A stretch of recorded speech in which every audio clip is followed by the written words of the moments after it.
क्या हाल है भाई? कौन सा ये लेक्चर नंबर 12वीं बच्चे? कौन सा है लेक्चर नंबर? आई थिंक 12 या 13 होगा, 13 है शायद, है ना? गलत हूँ क्या शायद? ठीक है बच्चे, मैंने लास्ट क्लास में आप सभी को क्या पढ़ाया था? एक इन्फेक्शियस डिजीज के बारे में पढ़ाया था, जिस डिजीज का नाम क्या था बच्चे? एड्स था। मैंने बताया था कि एड्स किस वायरस की वजह से होता था? एचआईवी वायरस की वजह से होता था। एड्स एचआईवी वायरस की वजह से होता था, यानी ह्यूमन इम्यूनोडेफिशिएंसी वायरस की वजह से होता था। इस एड्स में होता क्या था बच्चे? हमारा इम्यून सिस्टम क्या हो जाता था? वीक हो जाता था। ये एड्स जो बीमारी था वो लाइफ टाइम के दौरान अक्वायर करा करा होता था। इसमें क्या होता था बच्चे? एचआईवी जो है, एचआईवी फॉरेन फॉरेन पार्टिकल है ना, एक वायरस है, तो हमारे बॉडी में आता था। हमारा बॉडी मैक्रोफेज क्या करता था? CD4 रिसेप्टर रखता था, उसको आइडेंटिफाई करता था। सारे एंजाइम, सारे प्रोटीन, सारे इंटीग्रेट, सारे रिवर्स ट्रांसक्रिप्टेज अपने बॉडी के अंदर लाता था। उसके बाद क्या करता था दोस्त? पढ़े हो लास्ट क्लास में? क्या करता था? इनकॉर्पोरेट करता था। कौन सा? आरएनए वाला पार्ट को डीएनए में। लेकिन तब तक डबल स्टैंडर्ड डीएनए में कन्वर्ट करना होता था अपने को। Double standard DNA reverse transcription process से करता था, जिसमें हेल्प करता था कि एंजाइम रिवर्स ट्रांसक्रिप्टेज। उसके बाद क्या करता था? इंटीग्रेट करता था वायरल डीएनए को होस्ट के डीएनए के साथ, एक नया वायरल डीएनए बनता था ना। उसके बाद उसके मैकेनिज्म को इस्तेमाल करके क्या करता था? एचआईवी का नंबर बढ़ाता था, और उसके बाद टी हेल्पर्स पे जाके अटैक करता था और उसकी काउंट को 4.5 टाइम्स डिक्रीज कर देता था। हमारा इम्यून सिस्टम क्या होता था बच्चे? कमजोर हो जाता था जी। अरे हाँ कि ना? मैंने फिर आप सभी को क्या बताया था कि एड्स किस किस चीजों से फैल सकता है? मैंने बताया था सेक्सुअल रूट से फैलता है, अनप्रोटेक्टेड सेक्स यानी कि without the use of condoms, ये चीजों से फैलता था। मैंने बताया था पेरेंटल रूट से आता था, मदर टू फीटस। मैंने और क्या बताया था आप सभी को? ब्लड ट्रांसफ्यूजन वगैरह से फैलता था, इंट्रावेनस ड्रग यूजर के केस में फैलता था। और क्या क्या बताया था भाई? इसकी टेस्ट की बात करी थी, स्क्रीनिंग टेस्ट एलिजा, और किसकी? कंफर्मेटरी वेस्टर्न ब्लॉटिंग पीसीआर की। अरे हाँ की ना? इन चीजों की बात करी थी। फिर अपन लोगों ने ट्रीटमेंट की बात करी थी, सारी चीजें अपन लोगों को लास्ट वाले लेक्चर्स में, एड्स मैकेनिज्म वाले लेक्चर में आपको देखने को मिलेगा। अरे हाँ की ना? अरे हाँ की ना भाई? चलिए, आज अपन लोग एक और बीमारी के बारे में स्टार्ट करने वाले हैं। बीमारी यहाँ तक खत्म होगा, ठीक है ना? जिसका नाम है बच्चे कैंसर। कैंसर सुनते ही अपने दिमाग में क्या आता है? कुछ भयानक चीज, यानी कि मोस्ट ड्रेडेड टाइप। ओके भाई, यानी कि कुछ खतरनाक चीजों के बारे में अपन लोगों को दिमाग में चलने लगता है, क्योंकि अपन लोगों ने सोसाइटी के अंदर क्या सुना है? कैंसर बहुत ही खतरनाक बीमारी है कि ना भाई? अरे हाँ कि ना? चलिए, मैं आप सबको को पहला लेक्चर में इंट्रोडक्शन में बताया था कि कैंसर एक नॉन इन्फेक्शियस डिजीज था, यानी कि नॉर्मली किसी मच्छर या फिर टच वच से फैलता नहीं था। दो डिजीज के बारे में बताया था, कौन कौन सा? कैंसर के बारे में और एलर्जी के बारे में। अरे हाँ कि ना भाई? कैंसर और एलर्जी के बारे में मैंने आप सभी को डिस्कस करा था। तो कैंसर कैसा होता है बच्चे? एक नॉन इन्फेक्शियस डिजीज है। कैसा है? नॉन इन्फेक्शियस डिजीज है, मोस्ट ड्रेडेड डिजीज है, यानी कि बहुत ही डेंजरस डिजीज है भाई। मोस्ट फेयरफुल डिजीज, यानी कि डेंजरस डिजीज है कि नहीं? कैंसर। कैंसर में एक्चुअली होता क्या है बच्चे? कब अपन लोग कह सकते हैं कि फलाना एक पेशेंट को क्या हो गया? कैंसर हो गया। होता क्या है बच्चे? हमारे बॉडी के पास एक प्रॉपर्टी होती है, हर सेल्स के पास, जिस प्रॉपर्टी का नाम है बच्चे कॉन्टैक्ट इनहिबिशन।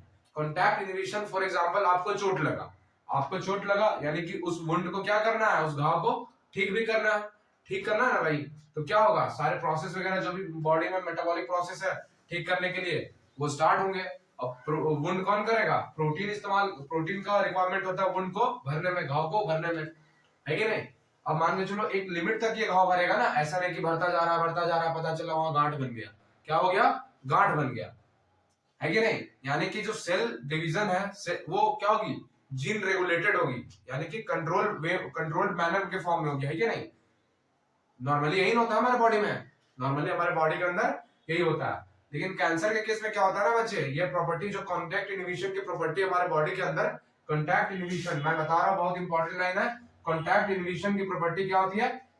खत्म हो जाती है भाई, खत्म हो जाती है। उसके वजह से क्या होता है? कैंसर के अंदर uncontrolled abnormal excessive mitotic division of cell, uncontrolled abnormal excessive mitotic division of cell, यूएई, uncontrolled abnormal excessive mitotic division of cell. जो घाव भरेंगे वो मियोसिस से माइटोसिस। कुछ लोग मियोसिस बोल रहे हैं, तो अपने आप को थप्पड़ मारो यार कि मैं ही ऐसा क्यों हूं, मियोसिस होगा भाई, मियोसिस होगा, बताओ, जर्म सेल थोड़ी है वो।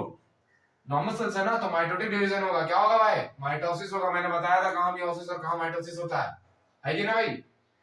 चलिए अगर बात करते हैं बच्चे, क्या मैंने बताया कि uncontrolled abnormal excessive mitotic division of cell. अगर बात करते हैं, अगर नॉर्मल सेल्स को ले, मान के चलिए हमारे लीवर का सेल्स है, नॉर्मल सेल्स के पास क्या होता है बच्चे, सेल डिफरेंशिएशन की पावर होती है। सेल डिफरेंशिएशन जो होता है वो एक जीन रेगुलेटेड वे प्रॉपर मैनर में होता है कि नहीं भाई। उसकी वजह से क्या होता है, कंट्रोल्ड डिवीजन होता है सेल का, नॉर्मल होता है और रेगुलेटेड के फॉर्म में होता है। अरे हाँ कि ना। जिस प्रोसेस को क्या बोलते हैं, कॉन्टैक्ट इनहिबिशन प्रॉपर्टी। इस प्रोसेस को क्या बोलते हैं, कॉन्टैक्ट इनहिबिशन। यानी कॉन्टैक्ट इनहिबिशन क्या है बच्चे, कॉन्टैक्ट इनहिबिशन सर एक ऐसा प्रोसेस है जहां हमारा बॉडी के पास एक जीन रेगुलेटेड फॉर्म में क्या होता है, प्रॉपर ग्रोथ करने की ताकत होती है, यानी कि इससे ज्यादा ग्रोथ होगा नहीं। अरे हाँ कि ना।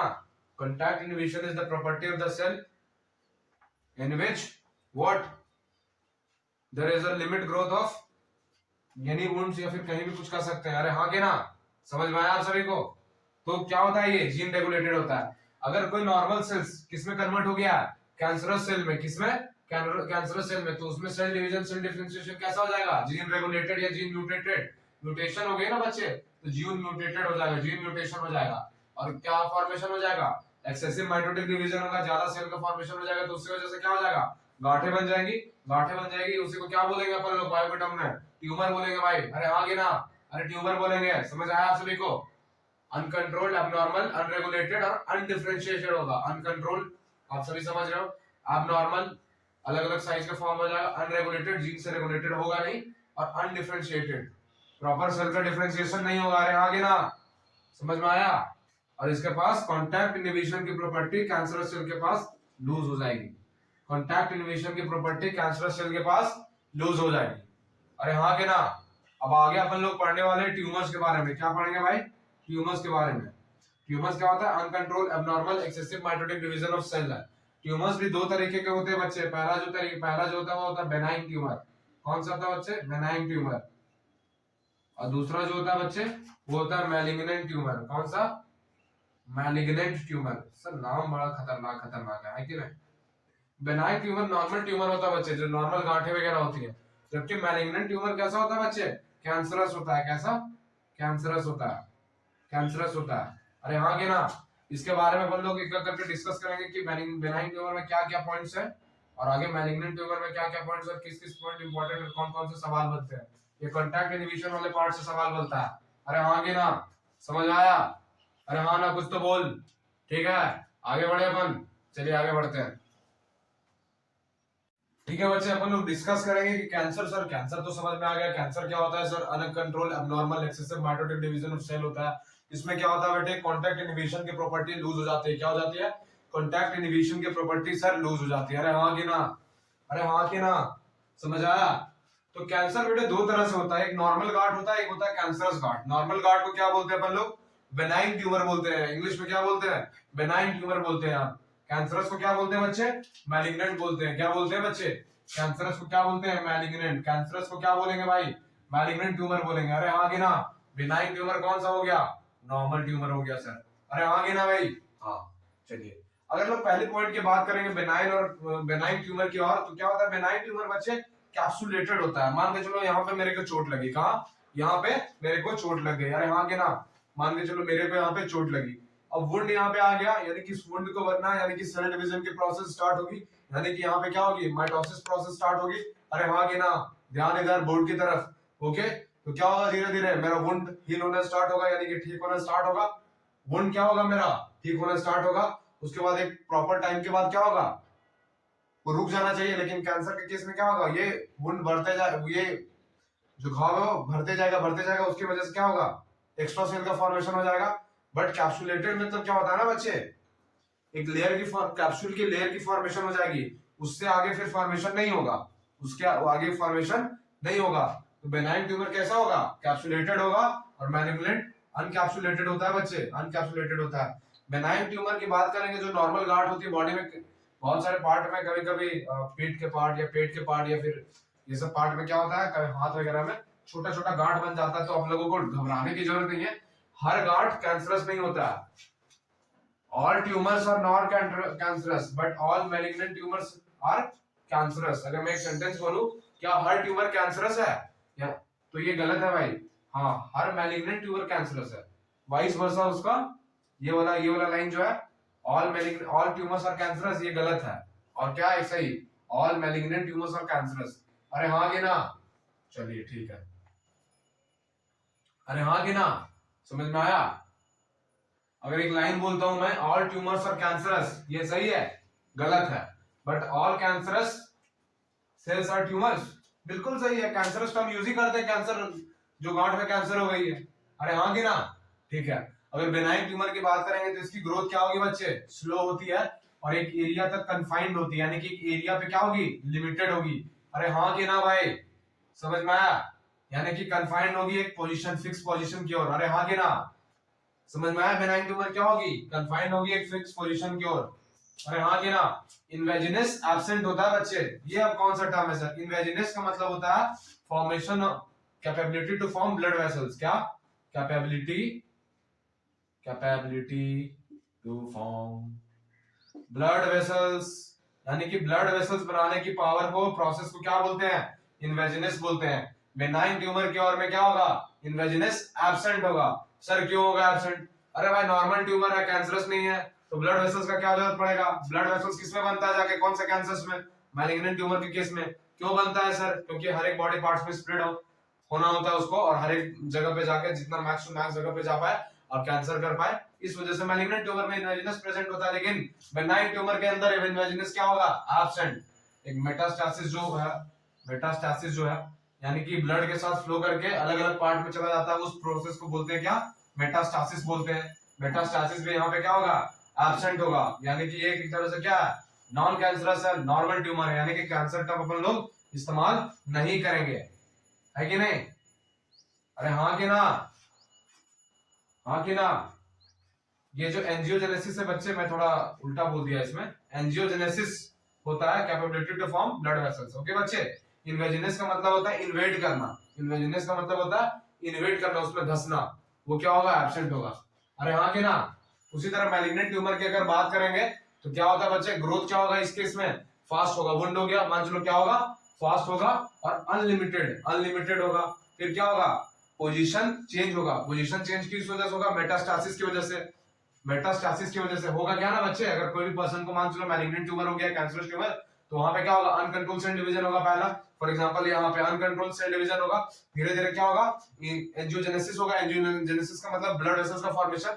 ये ट्यूमर यहाँ से उठ के अलग अलग बॉडी पार्ट में चला जाएगा मेरे, मतलब जिसको होगा उसको उसके पार्ट में चला जाएगा। हो है कि नहीं? यानी कि चेंज इन पोजीशन में क्या होगा? ऑब्जर्व कर पाएंगे। कभी हाथ में तो कभी पैर में, कभी पेट में, कभी पीठ में, है कि नहीं? और इन्वेजिनस क्या होता है? धंसता अंदर जाके, वो प्रेजेंट होगा इसमें। मेटास्टैसिस भी कैसा होगा भाई? वो ब्लड के साथ जो फ्लो करके अलग अलग पार्ट में जाके बनाएगा, वो भी प्रेजेंट होगा। और यही मेटास्टैसिस जो है ना बच्चे, मोस्ट फियरफुल प्रॉपर्टी है किसका? कैंसर का। मोस्ट फियरफुल प्रॉपर्टी कौन सा है? मेटास्टैसिस है। मेटास्टैसिस, इसी मेटास्टैसिस की वजह से पूरे बॉडी के पार्ट में जाके कैंसर हो जाता है। फिर डॉक्टर कहां कहां कैंसर को ठीक करेगा, कहां कहां कीमोथेरेपी, कहां कहां रेडियोथेरेपी, कहां कहां ड्रग का इस्तेमाल करेगा। अरे हाँ कि ना? अल्टीमेट क्या हो जाएगा बाद में? पर्सन का डेथ, यानी कि मौत तय है। कैंसर टर्म अपन लोग इस्तेमाल करते हैं किसके लिए? मैलिग्नेंट ट्यूमर के लिए। एंजियोजेनेसिस यानी कि ब्लड वेसल्स का फॉर्मेशन यहाँ पे होगा, ब्लड वेसल्स का फॉर्मेशन होगा। अरे हाँ कि ना? ठीक है ना? तो आप लोगों को समझ में आया कैंसर दो तरह का होता है, बेनाइन और मैलिग्नेंट। कौन कौन सा पॉइंट है? फिर अपन लोग डिस्कस करने वाले बच्चे, इधर हम ध्यान बोर्ड की तरफ। टाइप ऑफ कैंसर तीन तरह के होते हैं। पहला जो उसमें से कैटेगरी है बच्चे, कार्सिनोमा। और इसको टाइप किस फॉर्म में कैटेगराइज करें? उसके ओरिजिन के बेसिस में। हम लोगों को पता है कि हमारे अंदर 3 जर्म लेयर होता है, ectoderm, endoderm, mesoderm. Ectoderm outer layer, endoderm inner layer. बाहरी वाले पार्ट को एक्टोडर्म बोलते हैं, अंदर वाले को क्या बोलते हैं? एंडोडर्म बोलते हैं। बीच वालों को क्या बोलते हैं? मेसोडर्म। याद है सर? याद है? तो पहला क्या है कैंसर? कार्सिनोमा। कार्सिनोमा कैंसर होता है। कार्सिनोमा जो कि मैक्सिमम हमारा बॉडी के अंदर कैंसर होता है, जो कि 85% तक हो सकता है। कितना? 85% तक। ये कार्सिनोमा कैसा होता है? एक्टोडर्मल और एंडोडर्मल ओरिजिन का होता है बच्चे। एक्टोडर्मल और एंडोडर्मल ओरिजिन का होता है। इसमें क्या होगा? कैंसर एक्टोडर्मल है, यानी कि बाहर एपिथेलियल सेल्स कैसा होता है? एक्टोडर्मल ओरिजिन का, यानी एपिथेलियल टिश्यू का क्या हो सकता है? कैंसर हो सकता है। ग्लैंड्स का कैंसर हो सकता है, इंटरनल ऑर्गन्स का कैंसर हो सकता है, एंडोडर्मल ओरिजिन का होता है इस वजह से, है ना। कुछ कुछ कार्सिनोमा कैंसर के एग्जांपल कौन कौन से हैं? ब्रेन कार्सिनोमा, ब्रेन कैसा होता है? ब्रेन एक्टोडर्मल ओरिजिन का होता है ना, तो इस वजह से क्या है? Brain carcinoma. ओरल कार्सिनोमा भी एग्जांपल किसका है? कार्सिनोमा का। Adeno carcinoma, cancer of glands, cancer of glands को बोलते हैं भाई, ग्लैंड्स का कैंसर को क्या बोलते हैं भाई? Adeno carcinoma. फिर मिलानो कार्सिनोमा, मिलानोसाइट्स के कैंसर को कैंसर ऑफ मिलानोसाइट। अरे हाँ कि ना? कार्सिनोमा समझ में आया आप सभी को? आगे बढ़े अपन, आगे बढ़े, चलिए ठीक है आगे बढ़ते हैं भाई। दूसरी टाइप की बात करेंगे अपन लोग, तो कौन सा है? पहला था कार्सिनोमा टाइप ऑफ कैंसर के केस में, दूसरा कौन सा है भाई?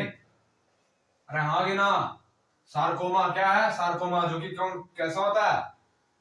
अबाउट 1% होता है, अबाउट 1% होता है। अरे हाँ कि ना भाई? बेटा मैंने बताया कि आप सभी को कार्सिनोमा के केस में एक्टोडर्मल और एंडोडर्मल ओरिजिन से जो चीज का फॉर्मेशन होता है उसका कैंसरस हो जाता है, जिसमें एग्जांपल बताया ब्रेन कार्सिनोमा का, एडिनो कार्सिनोमा का, मेलानो कार्सिनोमा का, है कि ना? ओरल कार्सिनोमा का, है कि नहीं भाई? सार्कोमा नाम से ही लग रहा है, सार्कोमा यानी कि मेसोडर्मल ओरिजिन से जो जो चीजों का फॉर्मेशन होगा हमारे बॉडी के अंदर मेसोडर्मल जर्म लेयर से, उन चीजों में क्या होगा बच्चे? कैंसर हो जाएगा। लेकिन एक्सेप्ट ब्लड भाई, एक्सेप्ट ब्लड कैंसर जो अपन लोग बोलते हैं ना कि ब्लड कैंसर हो गया, बार बार रिपीटेड ब्लड ट्रांसफ्यूजन का जरूरत पड़ रहा है, बार बार ब्लड बैंक से अपन लोगों को ब्लड हर 15 दिन हर महीने चढ़ाने की जरूरत पड़ रही है। अलग अलग पेशेंट के केस में अलग अलग टाइम पीरियड होता है कि ना भाई? यानी कि सार्कोमा का अगर क्या होगा, सार्कोमा अगर आपको नजर आएगा, यानी कि किसमें कैंसर होगा? जो चीजें जो ऑर्गन्स के फॉर्मेशन मेसोडर्म लेयर से हुई उस चीज में क्या हो जाएगा? कैंसर हो जाएगा। जैसे बोन्स की अपन लोग बात करते हैं, तो बोन कैसा होता है बेटा? बोन कैसा? कनेक्टिव टिश्यू है ना? बोन कैसा है? Connective tissue. और कनेक्टिव टिश्यू कैसा होता है? मेसोडर्मल ओरिजिन का। कैसा भाई? मेसोडर्मल ओरिजिन का, है कि नहीं? तो ये किसके अंदर आ जाएगा? सार्कोमा के अंदर। लिम्फोसार्कोमा भी किसके अंदर आएगा? यही सार्कोमा के अंदर। समझ में आया? और तीसरे टाइप ऑफ कैंसर की बात करेंगे बच्चे, तो क्या है? ल्यूकेमिया या फिर लिम्फोमा बोलते हैं, ल्यूकेमिया या फिर लिम्फोमा, जो कि 10 to 15% होता है। ये ब्लड कैंसर बच्चे एक चिंता की बात है। It is a point to be noted that we should take we should do research in this field। Okay भाई, किस फील्ड में रिसर्च करना होगा अपने को? ब्लड कैंसर के फील्ड में। क्योंकि अगर इंडिया की अपन लोग बात करें तो अबाउट जितने भी कैंसर होते हैं तो 10 to 15% कैंसर में ब्लड कैंसर देखने को मिलता है। ब्लड कैंसर में क्या होता है बच्चे? क्या होता है? जो आरबीसी जो है अपना रेड ब्लड सेल्स, वो क्या होगा? नया नया नहीं बन पाता है। रेड ब्लड सेल की लाइफ स्पैन 120 डेज होती है ना, 120 डेज के बाद कहां चल जाता है? वो स्प्लीन में। इसकी वजह से क्या बोलते थे अपन लोग? Graveyard of RBC. और spleen as a blood bank भी अपना बॉडी का एक्ट करता है। तो नया नया आरबीसी का फॉर्मेशन नहीं हो पाता है, नया नया आरबीसी का फॉर्मेशन नहीं हो पाएगा तो क्या हो जाएगा? उस बच्चे को ब्लड कैंसर हो जाएगा जी। क्या हो जाएगा? ब्लड कैंसर हो जाएगा। ल्यूकेमिया क्या है? Cancer of haemopoietic tissue. Haemopoietic tissue यानी कि उस तरह के टिश्यू को बोलते हैं जो ब्लड कॉर्पसेल्स की फॉर्मेशन करते हैं। कौन? फॉर्म ब्लड कॉर्पसेल्स, यानी कि ब्लड कॉर्पसेल्स की जो फॉर्मेशन करते हैं उसे बोलते हैं हिमोपोएटिक टिश्यू। अगर बात करेंगे इसमें भी दो तरह की होती है बच्चे ल्यूकेमिया। ल्यूकेमिया एक होगी नॉर्मल, एक होती है बर्किट्स लिम्फोमा। बर्किट्स लिम्फोमा ल्यूकेमिया के केस में क्या होता है ना बच्चे? क्रोमोसोम नंबर 22 और क्रोमोसोम नंबर 9 के बीच में रेसिप्रोकल ट्रांसलोकेशन होगा। ध्यान से सुनिएगा, क्या होगा? Reciprocal translocation. अब सर रेसिप्रोकल ट्रांसलोकेशन क्या होता है? मैं छोटा सा बताऊंगा, बाकी जेनेटिक्स में बताऊंगा ज्यादा बढ़िया। होता क्या है ना बच्चे, ये क्रोमोसोम है, इसके अंदर क्या है? डीएनए। डीएनए के अंदर क्या है भाई? जीन प्रेजेंट है। क्या है? जीन प्रेजेंट है। तो इसका जीन उठ के कुछ यहाँ चला जाएगा, इसका जीन उठ के यहाँ चला जाएगा। तो इस प्रोसेस को क्या बोलते हैं? Reciprocal translocation. तो due to the reciprocal translocation of chromosome between chromosome number 22 and 29 there is formation of abnormal WBC. Abnormal WBC का फॉर्मेशन हो जाता है। उसको क्या बोलते हैं अपन लोग? क्या हो गया? ल्यूकेमिया हो गया। और इस तरह के क्रोमोसोम को क्या बोलते हैं? Philadelphia chromosome. ये कोई याद रखने की जरूरत ज्यादा नहीं है, फिलाडेल्फिया क्रोमोसोम। ब्लड कैंसर के केस में क्या होता है बच्चे? ब्लड कैंसर जो भी पेशेंट को हो गया ब्लड कैंसर, तो क्या होता है ना, यहाँ पे आरबीसी का नंबर क्या हो जाएगा? डब्ल्यूबीसी का नंबर यहाँ क्या होता है? बहुत ज्यादा बढ़ जाता है, बहुत ज्यादा बच्चे। और आरबीसी का नंबर क्या हो जाता है? बहुत कम हो जाता है, बहुत कम हो जाता है। जबकि दोनों को अपन लोगों को क्या होना चाहिए? प्रॉपर रेगुलेटेड मैनर में होना चाहिए, प्रॉपर रेगुलेटेड मैनर में होना चाहिए। प्रॉपर रेगुलेटेड मैनर में होना चाहिए था। अरे हाँ कि ना, समझ आया आप सभी को? उसी तरह से बर्किट लिम्फोमा कौन करता है? एब्स्टीन बॉल वायरस नाम है भाई, इसका नाम एक बार पूछा था ऑप्शन में नीट के अंदर, एक बार नाम पूछा हुआ नीट के अंदर, इस वजह से एक्स्ट्रा बताना पड़ रहा है। अरे हाँ कि ना, बर्किट्स लिम्फोमा, यहाँ भी क्या होगा? रेसिप्रोकल ट्रांसलोकेशन होगा, लेकिन अब की बार रेसिप्रोकल ट्रांसलोकेशन किसके बीच में होगा? क्रोमोसोम नंबर 8 और 14 के बीच में, 8 और 14 के बीच में। तो क्या हो जाएगा? पेशेंट अफेक्टेड हो जाएगा बर्किट्स लिम्फोमा से। किससे? बर्किट्स लिम्फोमा से। तो समझ में आया? सार्कोमा मेसोडर्मल ओरिजिन के कैंसर को बोलेंगे अपन लोग ऑस्टियोसार्कोमा, लिम्फोसार्कोमा, ल्यूकेमिया ब्लड कैंसर को बोलते हैं हेमोपेटिक टिश्यू का ल्यूकेमिया, बर्किट्स लिम्फोमा। ब्लड कैंसर के केस में क्या होता है? डब्ल्यूबीसी का अमाउंट बढ़ जाता है, आरबीसी का कम हो जाता है। रेसिप्रोकल ट्रांसलोकेशन 22 और 9 के बीच में और 8 से 14 के बीच में। रहा कि ना? अगर इंडिया के अंदर बात करें बच्चे, मैं एक सवाल पूछूं कि कौन सी कैंसर सबसे ज्यादा है? मेल में कौन सी कैंसर सबसे ज्यादा है इंडिया के अंदर? सबको जानते हो, दिन भर तंबाकू चबाते रहते हैं लोग हर गली मोहल्ले चौक चौराहे पे। तो ओरल कैंसर मेल के अंदर क्या है भाई? सबसे ज्यादा है। क्या मिलेगा? ओरल कैंसर मेल के अंदर इंडिया में सबसे ज्यादा मिलेगा। अगर फीमेल के अंदर बात करेंगे तो सर्वाइकल कैंसर। अगर फीमेल रिप्रोडक्टिव ट्रैक्ट को अपन लोग पढ़ाई करें तो फीमेल रिप्रोडक्टिव ट्रैक्ट के अंदर क्या होता है? वेजाइना है। वेजाइना के अंदर वेजाइना का आगे क्या मिलेगा आप सभी को? सर्विक्स वाला पार्ट मिलेगा। कौन सा? सर्विक्स वाला पार्ट, जो वेजाइना और फिर सर्विक्स मिलकर क्या बनाता है? बर्थ कैनाल को बनाता है। वेजाइना प्लस सर्विक्स मिलकर क्या बनाता है? बर्थ कैनाल को। ये तो पॉइंट मैं रिप्रोडक्शन में पूछूंगा आप सभी से, ठीक है ना? वेजाइना प्लस सर्विक्स मिलकर बर्थ कैनाल को बनाता है। ये निट में आया हुआ है भाई, निट में आया हुआ है। छोटा सवाल है बट आता जरूर है। नंबर पूरे 4 ही मिलते हैं, है कि नहीं? छोटा या बड़ा, ठीक है। और वर्ल्ड में क्या है? ब्रेस्ट कैंसर फीमेल में सबसे ज्यादा है, प्रोस्टेट कैंसर मेल में सबसे ज्यादा है। प्रोस्टेट कैंसर मेल में ज्यादा, फीमेल में ब्रेस्ट कैंसर ज्यादा है। चलिए अपन लोग आगे मूव करें, ठीक है। ठीक है बच्चे, अपन लोग बात करेंगे कि हमारे सेल डिवीजन जो होता है प्रोसेस, नॉर्मल सेल्स में किस तरीके से होता है और कैंसरस सेल्स में किस तरीके से होता है। होता क्या है बच्चे, अगर मान के चलो किसी पर्सन को कहीं भी चोट लग गया, किसी पर्सन को कहीं भी चोट लग गया, वुंड, चोट लग गया फॉर एग्जांपल, ठीक है, तो होगा क्या कि सेल डिवीजन का रिक्वायरमेंट होगा। सेल डिवीजन किस प्रोसेस से होगा बच्चे? माइटोसिस प्रोसेस से होगा। किस डिवीजन से होगा? माइटोसिस से होगा। ओके, तो सेल डिवीजन जब रिक्वायर्ड होता है तो सिग्नल किसको देते हैं बेटे? हमारे बॉडी के अंदर एक जीन प्रेजेंट होता है, प्रोटो ऑन्कोजीन्स या फिर सेलुलर ऑन्कोजीन्स बोलते हैं। क्या बोलते हैं? प्रोटो ऑन्कोजीन्स या फिर सेलुलर ऑन्कोजीन्स। ये सारे ह्यूमंस में प्रेजेंट होता है, सारे ह्यूमंस में प्रेजेंट होता है। तो सेल डिवीजन रिक्वायर्ड होगा तो सिग्नल किसे मिलेगा?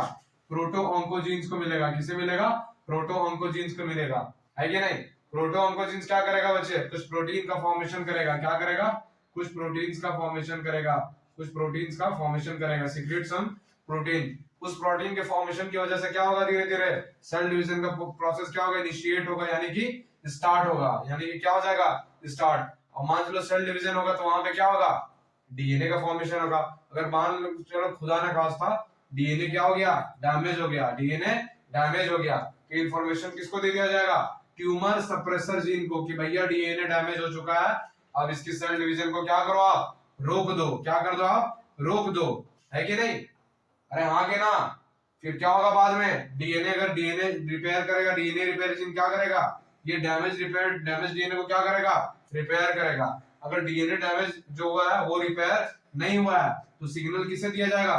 सुसाइडल जीन को। सुसाइडल जीन क्या करेगा? एपोप्टोसिस करेगा, यानी कि प्रोग्राम सेल डेथ कर देगा भाई, प्रोग्राम सेल डेथ कर देगा। अरे हाँ कि ना? ये तो नॉर्मल हो गया। क्या हुआ? नॉर्मल। अब कैंसरस के केस में क्या होता है ना बच्चे, ये प्रोटो ऑन्कोजीन्स और सेलुलर ऑन्कोजीन्स, नाम बड़ा सुनने में मजा आ रहा है, इसमें क्या हो जाएगा? म्यूटेशन हो जाएगा। म्यूटेशन किसकी वजह से हो जाएगा? कार्सिनोजेंस की वजह से।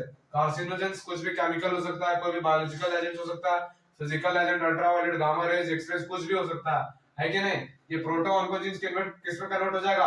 ऑन्कोजीन्स में हो जाएगा भाई, ऑन्कोजीन्स में। ऑन्कोजेनिक ट्रांसफॉर्मेशन हो जाएगा, ऑन्कोजीन्स में कन्वर्ट हो जाएगा। किसमें? ऑन्कोजीन्स में कन्वर्ट हो जाएगा। और ये क्या करेगा? प्रोटीन का सिक्रेशन करेगा। ये एक ऐसा प्रोटीन का सिक्रेशन करेगा जो क्या करेगा? सेल डिवीजन को स्टिमुलेट करेगा, बढ़ा के रखेगा हमेशा, और हम लोगों को क्या हो जाएगा भाई? कैंसर हो जाएगा। तो समझ में आया आप सभी को नॉर्मल सेल से कैंसरस सेल्स कैसे कन्वर्ट हो जाता है? अरे हाँ कि ना? अरे हाँ कि ना भाई? समझ में आया? चलो भाई ठीक है, अपन लोग आगे बढ़े। तो समझ में क्या क्या है इसमें से? मैंने बताया हालांकि इंपॉर्टेंट नहीं है बट आप लोगों को समझ में आना चाहिए कि भाई नॉर्मल सेल कैंसरस सेल्स में कैसे कन्वर्ट हो जा रहा है। अपन लोग तो बोल तो दे रहे हैं थ्योरेटिकली, बट अपन लोगों को डायग्रामेटिकली और फ्लो चार्ट की फॉर्म में ये चीजें समझ आनी चाहिए ताकि अपन लोगों को बेटर अंडरस्टैंडिंग हो पाए। अरे आगे ना भाई, चलिए आगे बढ़े अपन। चलिए, कैंसर कॉजिंग एजेंट जिसे कार्सिनोजेंस बोले थे बच्चे, वो कौन कौन सा हो सकता है? नॉर्मल सेल्स है फॉर एग्जांपल, ये हमारा क्या नॉर्मल सेल्स है सर। नॉर्मल सेल्स में क्या हो गया, कोई भी कार्सिनोजन आया तो किसमें कन्वर्ट हो गया? कैंसरस सेल्स में हो गया सर। किसमें हो गया? कैंसरस सेल्स में हो गया। किसमें हो गया बच्चे? कैंसरस सेल्स में कन्वर्ट हो गया। उस कैंसरस सेल्स को एक और नाम देते हैं बच्चे, नियोप्लास्टिक सेल्स में कन्वर्ट हो गया। किसमें हो गया? नियोप्लास्टिक नियोप्लास्टिक सेल्स में कन्वर्ट हो गया। कैंसर कॉजिंग एजेंट तीन तरह से हो सकते हैं। फिजिकल एजेंट भी हो सकते हैं अपने पास, क्या हो सकते हैं बच्चे? फिजिकल एजेंट भी हो सकते हैं, केमिकल एजेंट भी हो सकते हैं, और बायोलॉजिकल एजेंट हो सकते हैं। क्या हो सकते हैं? बायोलॉजिकल एजेंट हो सकते हैं। Physical agent, chemical agent, biological agent के बारे में अपन लोग विस्तार से इन डिटेल अपन लोग चर्चा करेंगे, क्या नेक्स्ट वीडियो के नेक्स्ट लेक्चर में। अरे आगे ना, समझ में आया आप सभी को? इसके बाद क्या पढ़ेंगे बच्चे? कि ड्रग्स कुछ बारे में पढ़ेंगे, कौन कौन से प्लांट्स ऑब्टेन करते हैं, drug and alcohol abuse. 2-3 video की क्लास की रह गई है, आप सब इस चैप्टर को बहुत अच्छे से पढ़िए।